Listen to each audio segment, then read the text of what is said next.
Bismillahirrahmanirrahim. Subhanaka la ilma lana illa ma 'allamtana innaka antal alimul hakim. Allahumma shalli wa sallim ala sayyidina Muhammad wa ala alihi wa sahbihi ajmain. Amma ba'du. Yang sangat saya hormati Dekan Fakultas Kedokteran UGM, juga putri dari Profesor Zaini, Profesor Ova Amelia, yang terhormat Dr. Naini, Dr. Profesor Dr. Madharina Zulia, dan semua yang hadir, termasuk teman kami Dr. Zulfikar, semua teman-teman kru, semua yang dari UGM, semua pendengar yang sangat saya hormati. Saya tidak akan cerita tentang perspektif kesehatan karena ini wilayah yang menangani kesehatan. Mereka lebih spesifik, lebih tahu. Tapi saya akan cerita tentang sejarah kurban. Tanggal 17 Juli yang lalu kami pas sowan Pak Quraisy Shihab. Beliau adalah teman Profesor Zaini, abahnya Mbak Ova ketika di Al-Azhar. Ketika Profesor SMA di sana, Pak Quraisy, itu Pak Zaini kakak angkatannya. Jadi dekat sekali, dan alhamdulillah kemarin Mbak Najwa juga sambung langsung sama Profesor Ova lewat adik saya, Mama itu. Dan ini itu Bufa, sangat penting ya. Jadi kalau dalam tradisi agama itu silaturahim adalah menyambung sesuatu yang seharusnya tersambung. Saya masih ingat pesanan Pak Zaini, berkali-kali beliau bilang saya, agama yang masuk negara enggak konflik itu diantaranya paling spesial itu Indonesia, karena para wali ini mendampingi kultur daerahnya tapi tidak benturan. Misalnya kalau orang Jawa dulu pakai sesajen di sawah-sawah, katanya dimakan penunggunya. Ya penunggunya sawah itu kalau dulu ya pikirannya itu makhluk gaib. Di era modern ya penunggunya itu ya kambing, ayam itu. Jadi ya memang yang makan itu akhirnya. Tapi dulu itu aneh, diistilahkan dimakan penunggunya. Kalimat penunggu itu apa ya gak jelas, apa dengan tanda petik, apa penunggu betul gak jelas. Wali-wali datang tidak mengkafirkan itu, tapi terus dirubah jadi sedekah ke tetangga-tangga. Jadi kultur itu enggak dilawan tapi cukup diubah, jadi makani demit menjadi sedekah ke tetangga. Nah, cerita kurban juga seperti itu. Dulu tokoh-tokoh Quraisy, penunggu Ka'bah, itu dulu sudah ndak tauhid, sudah musyrik kalau dalam bahasa agama. Itu di mana-mana termasuk kebutuhan pokok manusia itu kalau kumpul-kumpul itu makan-makan. Itu mulai dulu. Terus korbannya itu ya pasti perempuan mulai dulu. Jadi hanya bagian masak, boleh makan nanti ngenteni luyan itu, ngenteni bekas-bekasnya. Sehingga yang nyortir Abu Jahal CS itu. Jadi yang kurban harus hewannya bagus, spesial, bahkan enggak boleh dikawinkan. Hewan yang mau dikorbankan itu enggak boleh dikawinkan, enggak boleh pernah dikendarai, enggak boleh pernah dipakai bajak sawah dan sebagainya. Semuanya serba spesial. Nanti dikorbankan di Ka'bah, yang dijual Ka'bah. Nah pertanyaannya, Ka'bah ini enggak pemakan daging, yang untung ya ketua-ketuanya ini. Karena Ka'bah tidak doyan daging. Dan itu ya di atas namakan Allah, ini demi taqarrub ila Allah, demi itu. Sehingga mereka bilang waqalu hadhihi an'amu wa harsun hijrul la yat'amuha illa man nasa'u bi za'mihim. Ini hewan kurban harus spesial dan yang berhak makan hanya orang-orang spesial, yaitu para penunggu Ka'bah, para sadanatul bait.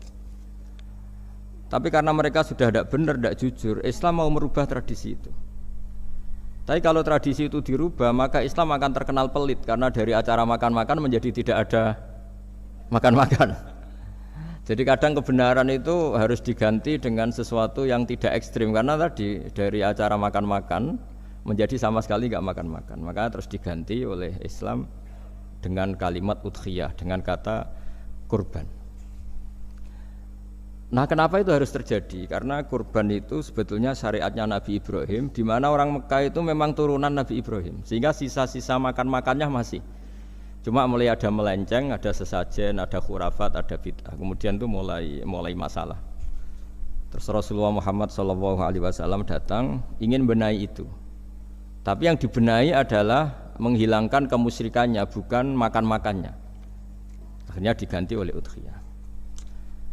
Nah, kenapa ada kurban? Kalau dalam banyak literatur, Nabi Ibrahim alaihissalam itu nabi yang paling dengan tanda kutip mengklaim kalau beliau itu orang paling sayang kepada Allah, paling dekat kepada Allah. Enggak ada yang dicintai selain Allah.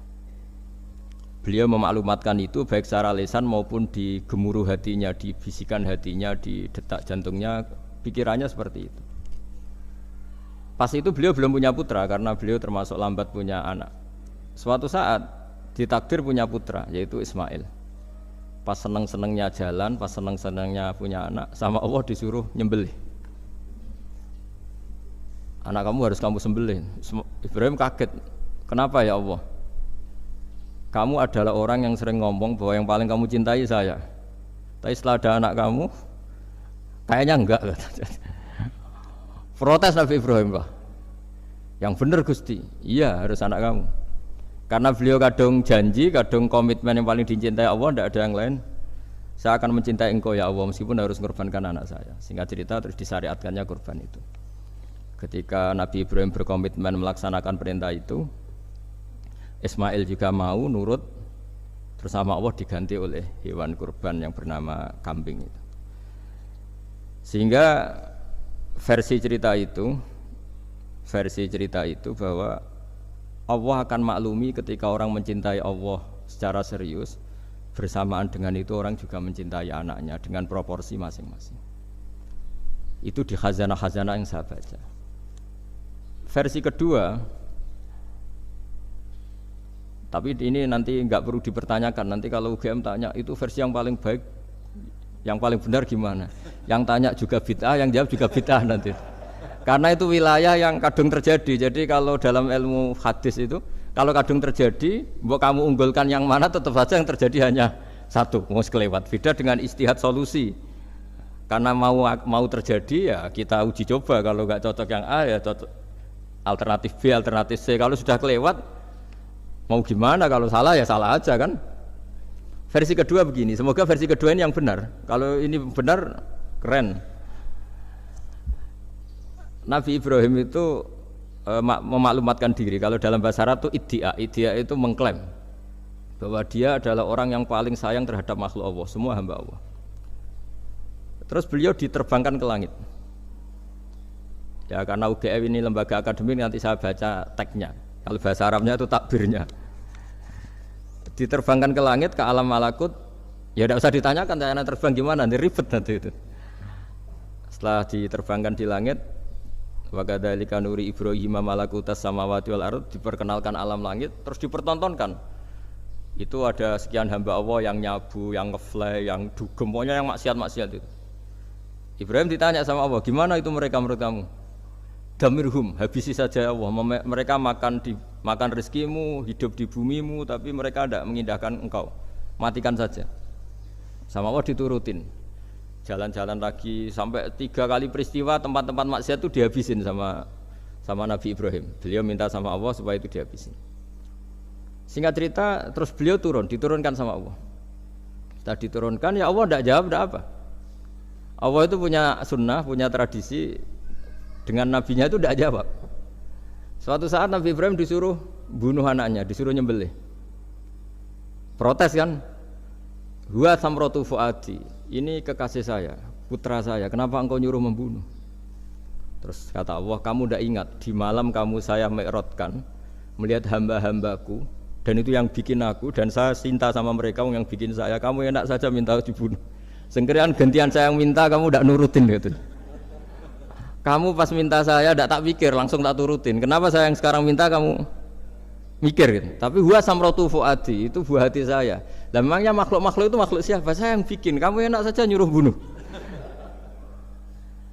Nah semenjak itu jadi kearifan kita. Makanya Mbak Ova ini kalau guyonan di dunia kiai, kalau ada majikan bentak pembantunya yang salah meletakkan piring atau gelas, pasti cara berpikir mesti pembantunya tidak cantik. Karena kalau salah tok kok dia cantik, itu mesti mikir. Enggak bisa orang bentak orang cantik gitu. Jadi sama, misalnya saya janjian sama Gus Fikar. Janjian, Gus datang hari Senin gini-gini, ternyata beliau enggak datang. Kalau saya tidak punya utang, tidak atasan saya pasti marah. Sudah janji kok gini-gini. Saya bisa marah itu sebetulnya sebabnya itu dua. Saya kecewa dan dia tidak punya jasa. Tapi yang diomongkan hanya, wah kamu khulful wa'di apa? Enggak tepat. Coba kalau ini atasan saya jadi dosen karena beliau misalnya. Saya punya utang beliau.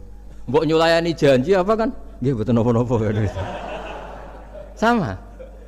Ada majikan mencintai pembantunya karena sangat cantik. Mana ada mencahno piring. Omahe dirubahno itu tidak apa-apa gitu. Sama. Makanya ada guyonan di dunia kiai itu ada anak perempuan kan enggak lazim ya, perempuan pakai GL Pro kalau dulu, mungkin sekarang pakai Ninja, pakai celana jin. Sopo iku wong luput suwuk itu? Siapa itu perempuan kok gitu? Niku ponakane jenengan, Mbah. Astagfirullah, muga-muga pangeran nyepuro. Jadi langsung rubah dari maksudkan menjadi ndak karena keluarga. Nah, jangan-jangan kebencian kita pada maksiat itu oke, kita wajib benci maksiat, tapi tetap ada catatannya. Plus yang maksiat itu tidak orang yang terkait dengan kita. Coba kalau yang maksiat itu orang yang terkait dengan kita, itu anak kita, ponakan kita, mungkin istri kita, paling mintanya ya Allah ampuni. Sama-sama maksiat, yang satu minta dihabisin, yang satu kita minta diampuni. Fair gak kita sebagai manusia? Tidak fair. Tidak fair. Nah, iya gak fair ya? Apa ya fair? Mikir. Makanya kalau ada guyonan, ya itu tadi. Ada supir salah dimarahin, pasti supir ini belum pegang rahasia.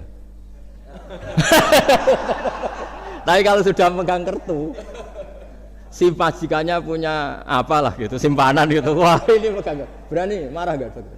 Tidak ada. Ini dokter Kelik juga teman saya. Itu pengalaman sekali. Jadi itu guyonan kiai. Makanya jadi manusia itu gak pernah adil sebenarnya. Makanya Allah pernah mensifati manusia itu wa kanal insanu dzaluman jahula. Manusia itu sangat zalim dan sangat bodoh. Kalau misalnya jenengan tanya, orang soleh pun itu gimana? Orang soleh asal manusia tidak nabi, itu ya mesti ada zalimnya. Makanya kalau dalam kitab Hikam diterangkan, kitab Hikam itu kitab yang olah manusia. Itu menyebut begini, manusia itu siapa? Dijawab, manusia itu mangkanat mahasinuhu masawiyah. Orang yang ketika baik saja salah, apalagi ketika salah. Kita misalnya punya toko laris itu. Doanya mustajab, laris, pembelinya banyak, kualitasnya bagus. Pasti ada toko sekeliling yang megap-megap karena orang sekarang ke kamu kan gitu. Sama di kampus ya gitu, kalau ada kampus besar yang lain pasti kemahjub, terhalangi karirnya di semua. Sehingga orang supaya terus merasa salah, Rabbana dzalamna anfusana, meskipun kita sedang benar pun. Saya termasuk kiai yang kalau ngelepas haji, mungkin yang haji itu mangkel. Karena saya tidak pernah muji-muji haji, meskipun saya melepas orang haji. Umumnya kiai kalau ada orang haji kan dilepas haji mabrur, tidak ada lain balasan kecuali surga. Saya itu karena pernah kecil, pernah dengerin masyarakat. Itu ngenes ketika si kiai pidato tadi ternyata ngenes. Ngenesnya seakan-akan surga itu hanya milik yang haji. Wah, nak koyo kula sepundi Gus wong kula ora kelar kaji. Semenjak itu setelah saya jadi kiai ya dendam juga. Akhirnya setelah saya jadi kiai kalau ngaji orang yang haji mabrur balasannya surga, orang yang fakir sabar juga surga, orang yang sering dimarahin istri juga surga. Kata pokoknya surga terus. Sampai yang mau haji itu Gus gimana kok bakas kita kok sama dengan mereka? Ya karena saya ada ulama pesanan kata saya gitu. Jadi artinya gini. Ketika Anda muji ibadah haji, jangan kira yang ngenes tidak banyak, yang ngeluh juga banyak, karena mereka ada takdir gak mampu haji. Itu hebatnya Islam. Islam juga datang dengan solusi-solusi, misalnya Jumatan itu hajinya orang miskin, orang yang ingat Allah mulai subuh sampai matahari terbit juga sama dengan umroh. Jadi karena tidak semua orang itu mampu haji. Jadi itu Islam. Jadi nanti tak bacakan. Jadi versi kedua itu Nabi Ibrahim diperingatkan Allah bahwa tidak seperti itu cara mengelola hambaku. Nah, Islam ini kata Allah anit tabi' millata Ibrahim hanifa. Referensinya Islam, mentornya Islam itu Nabi Ibrahim. Sehingga kita alhamdulillah punya sejarah wali songo. Saya punya orang tua Kiai Nur Salim itu sayang sekali sama umat, Mbah Mun juga gitu. Saya sama Profesor Zaini itu sudah mulai tahun 2000 terus tiap hari ketemu juga nggak pernah kecewa. Beliau itu pernah disalahpahami, mungkin Bu Ova belum dengar ini. Pernah disalahpahami karena beliau itu tangan kanannya kan agak kuat. Jadi kalau ngambil papa itu pakai tangan kiri. Itu pernah disalahpahami ya, mungkin orang hasud karena tidak mengkonfirmasi langsung mengklaim beliau itu kiai profesor kalau apa-apa pakai tangan kiri. Kira-kira pertanyaan sunnah rasulnya mana kan gitu. Beliau itu ya hanya corong Jawa itu berambang, agak nangis tapi tidak sampai keluar air mata tapi berambang. Terus beliau bilang gini ke saya, seharusnya gimana Mas Pak? Ya kalau Pak Zaini ingin jadi wali ya tidak usah menjelaskan. Kalau Pak Zaini ingin menjelaskan berarti ingin diakui makhluk. Tapi kalau nggak dijelaskan mereka salah paham terus. Tapi cepat jadi wali karena sudah mulai mengabaikan apa kata mereka. Tapi kalau menjelaskan ya enggak. Ya lama jadi walinya, tapi bagusnya orang nggak salah paham. Pak Zaini tertawa-tawa. Jadi wali apa enggak? Jadi saya tuh lama sekali sekamar dengan beliau ada di Badan Wakaf ya Mas Fajar ya. Badan Wakaf yang atas itu kan dulu tempatnya Pak Rektor kan kosong. Nah itu kita tempati sama Pak Zaini bertahun-tahun tiap hari diskusi. Dan nggak pernah ceritanya beliau itu penting karena seneng guyon. Memang khasnya ulama itu seneng guyon. Kemarin saya ketemu Pak Kures, beliau cerita, saya ini punya idola Gus Pak. Kalau manggil saya Gus kadang ya Pak. Dulu beliau doktor filsafat, lama-lama jadi Syekhul Azhar. Itu kalau ke kuliah pakai bis, kata Pak Kures pakai bis. Suatu saat di Al Azhar itu kan beda dengan di yang lain ya, agak-agak modern. Si gurunya ini, beliau itu karena banyak yang berdiri, beliau duduk ada perempuan berdiri, terus yang lelakinya berdiri, terus jatah duduknya dikasihkan perempuan. Perempuannya itu pakai pakaian yang agak minim, agak seksi lah, agak minim. Terus si Syekhul Azhar tadi saat itu belum Syekhul Azhar, punya 2 permen. Ini ceritanya Pak Kures punya 2 permen terus. Yang satu sudah dibuka, yang satu masih bungkusan masih ditawarkan. Silakan Mbak kamu milih yang mana? Milih yang masih itu. Padahal bukanya itu supaya lebih gampang. Ternyata milih yang masih bungkusan. Kenapa Mbak? Ya ini lebih steril karena pakai bungkus kan. Oh iya. Itu pelajaran itu. Terus Pak Kures nantang saya. Gus Pak punya enggak cerita tandingan? Wah kalau saya kebalikannya Pak. Di kereta itu ada Cina. Enggak khitan ya. Ketemu sama kiai kampung. Terus, kenapa khitan? Enggak khitan juga sama gini-gini gitu. Terus dikasih pisang. Terus dimakan dikupas dulu. Kok udah langsung aja. Terus kata Pak Kures, nah ternyata sama Pak Zaini sama Pak Kures itu dibalik ke profesorannya. Ceritanya itu ya guyon terus.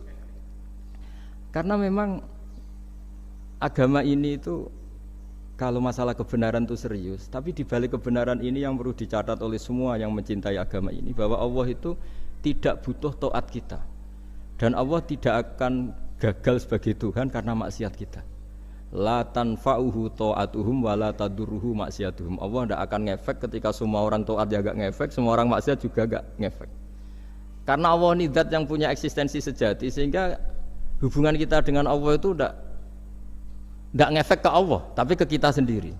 Sehingga mereka lebih rileks karena nggak merasa harus mati-matian bela Allah. Allah tetap Al-Qayyum, zat yang bisa berdiri sendiri. Sehingga di kitab-kitab itu ada bab namanya Mizahun Nabi, guyonan-guyonan Nabi. Itu ada babnya sampai di kitab Ihya, di kitab banyak lah kita. Masyhur itu suatu saat ada orang sepuh sowan ke Nabi karena sudah sepuh. Beliau pamit lah, kira-kira jam segini pamit, ya Rasulullah saya mau pulang karena nanti kemalaman. Karena beliau jalan kaki yang orang sepuh. Kata Nabi, dah tenang saja di sini, nanti pulang kamu udah jalan kaki. La ahmilan naki alab ninakoh, nanti kamu tak naikkan anaknya unta. Pikirannya orang sepuh tadi namanya anak unta itu ya kecil. Wa ma fa'altu bibni ninakoh, apa yang bisa saya lakukan dengan anak unta? Sudah tenang saja. Setelah beliau ngaji lama, ya dikasih unta tua itu. Silakan kamu bawa unta saya ini. Ini kan unta tua, ada anak unta. Ya meskipun tua ya anaknya unta kata Nabi. Ya Nabi cerita saja. Meskipun tua juga anaknya unta. Jadi agama itu rileks. Nabi Ibrahim kembali lagi ya karena syariat Ibrahim. Nabi Ibrahim itu pernah minta supaya nyawanya itu diperpanjang karena umumnya orang itu kan ingin nyawa panjang, ingin umurnya panjang. Beliau yakin penting nyawa panjang itu umur panjang. Allah tidak jawab enggak apa. Suatu saat ada tamu, orangnya itu sepuh sekali.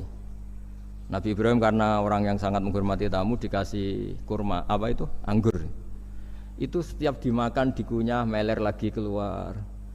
Karena sudah sepuh, nggak ada giginya, kunyah keluar lagi. Itu jawabnya Nabi Ibrahim, ya Allah, masuk lagi ke kamar, sholat lagi, mengcancel doa panjang umur. Katanya Ibrahim, oh jenengan jawab toh. Gitu.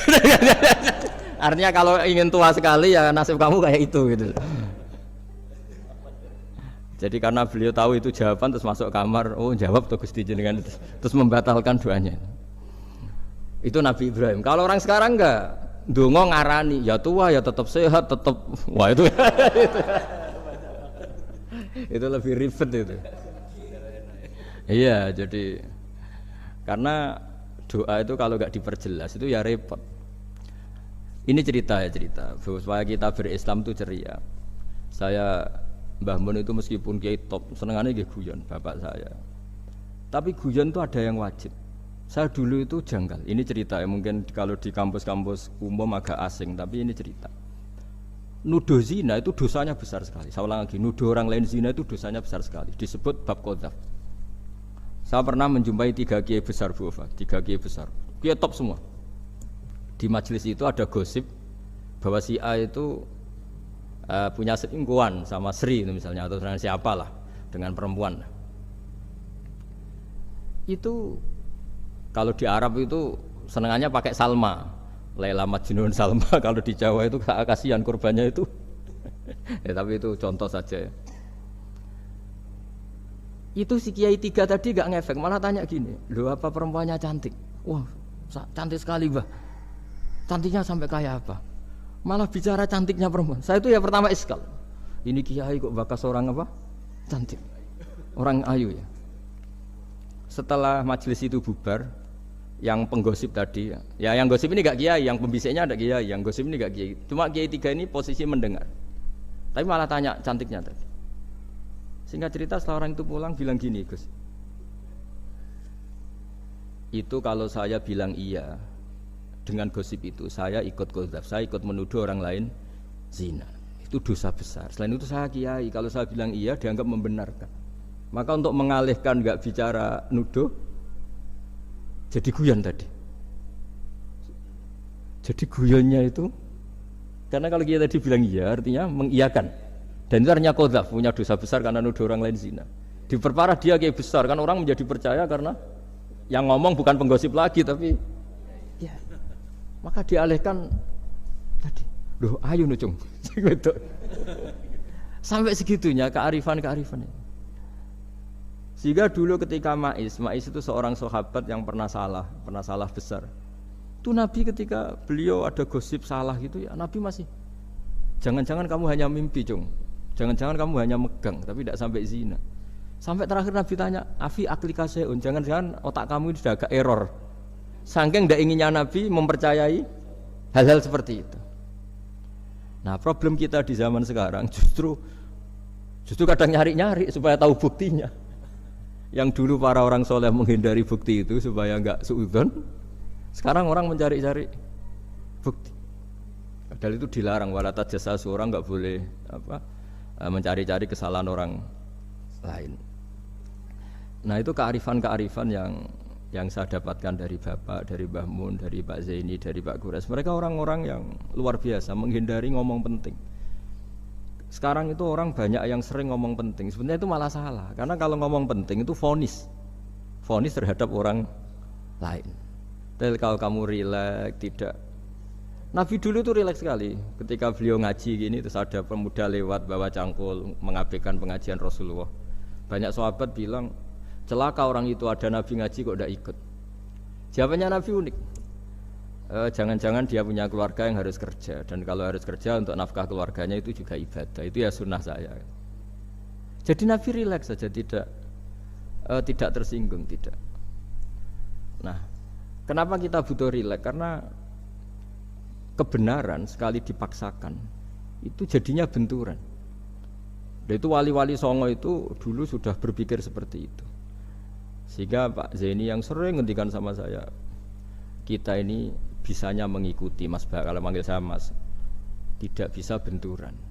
Sehingga tadi ada modifikasi dari sesajen menjadi sedekah, dari apa menjadi apa. Jadi tidak langsung benturan. Dan itu khazanahnya, bacaan-bacaannya banyak sekali. Termasuk peristiwa Udhiyah tadi. Jadi dulu kurban itu dipakai ajang orang-orang tokoh Quraisy supaya dapat daging yang bagus, di atas namakan Ka'bah. Jadi agama ini dijual mulai dulu. Kunane kuno agama ini dijual. Dan agama mulai dulu ya prospek.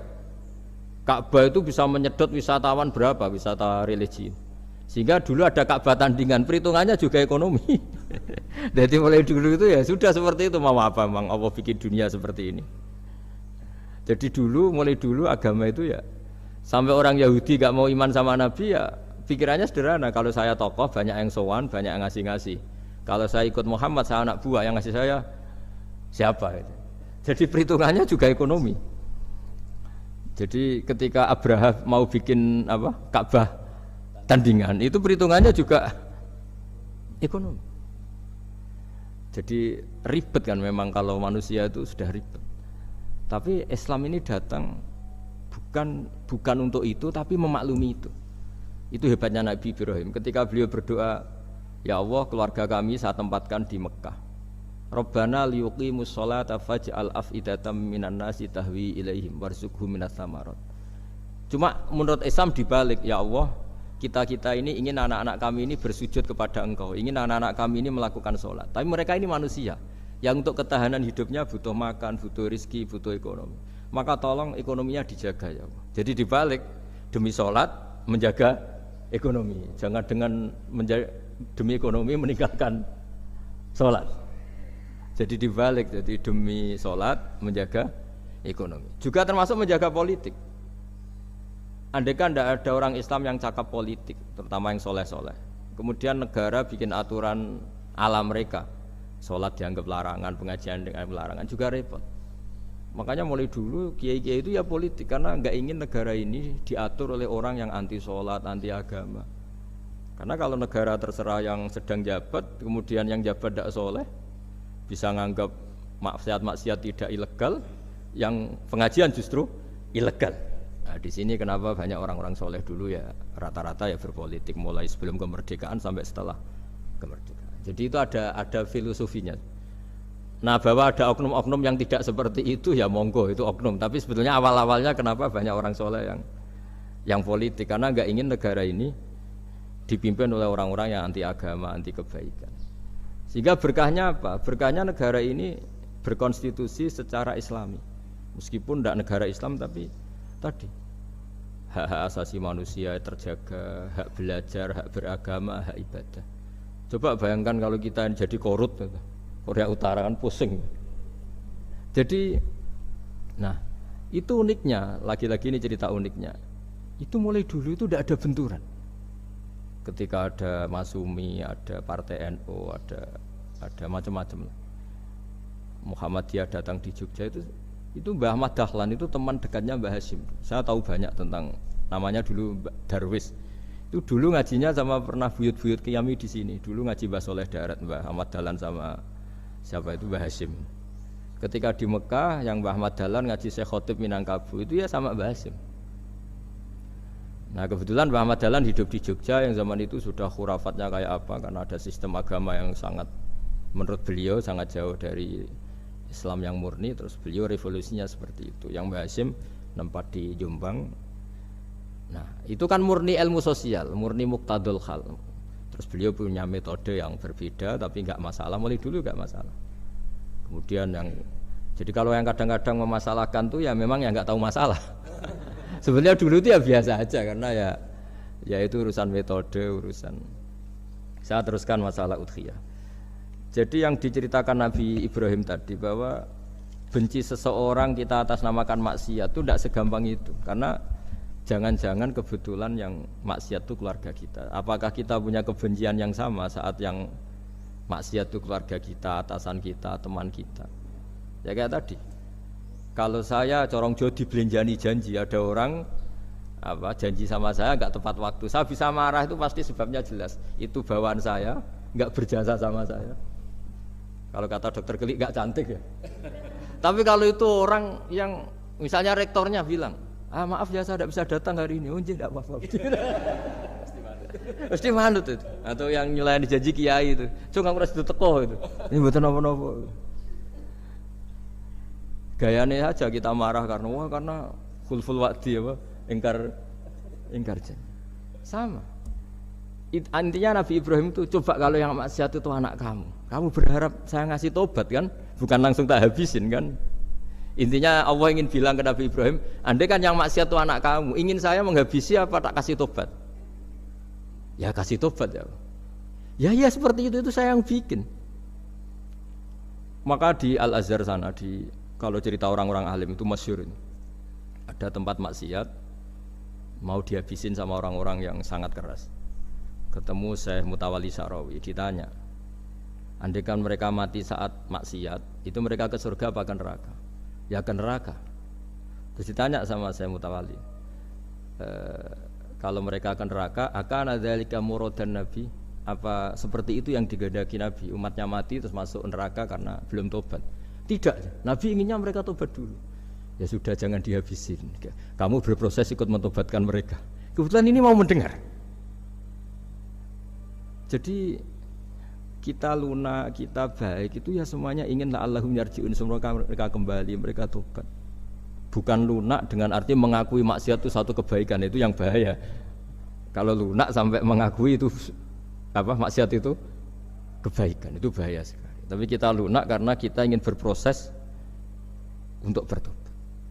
Karena tadi, kalau kita punya nurani itu mesti, andai kan yang maksiat itu anak kita, atau teman dekat kita, atau orang yang berjasa sama kita, apa kita bisa tegas? Kira-kira gimana?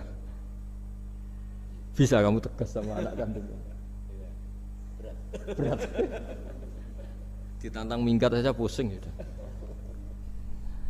Ya makanya terus ini saya baca teks aslinya ya supaya mungkin sebagian yang punya kitabnya atau memang punya tradisi akademik supaya mendengar ini.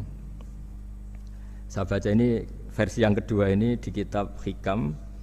Kitab Hikam itu termasuk kitab pegangan para kiai, halaman 4 juz 2. Diredaksikan gini, waqad adzaballahu ta'ala, ini masih tentang kurban.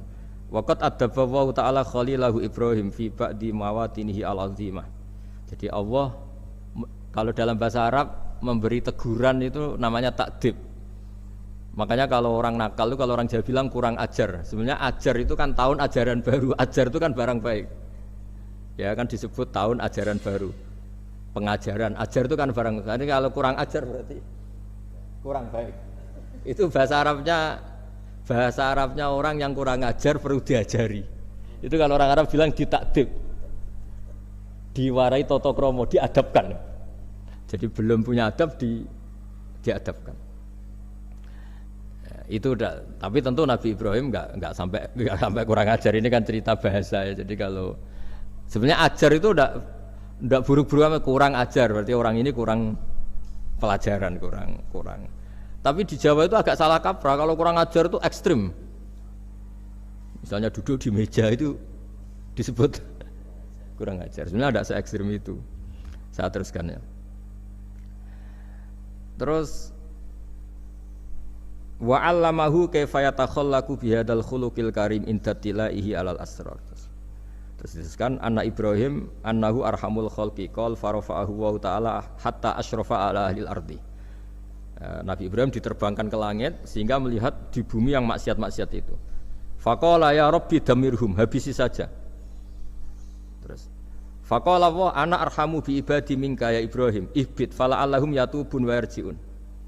Jadi setelah permintaannya semua dikabulkan, dihabisin sama Allah, terakhir cobalah kamu sekali-kali dakwah ke mereka. Kamu belum pernah dakwah kok tahu-tahu minta mereka dihabisin.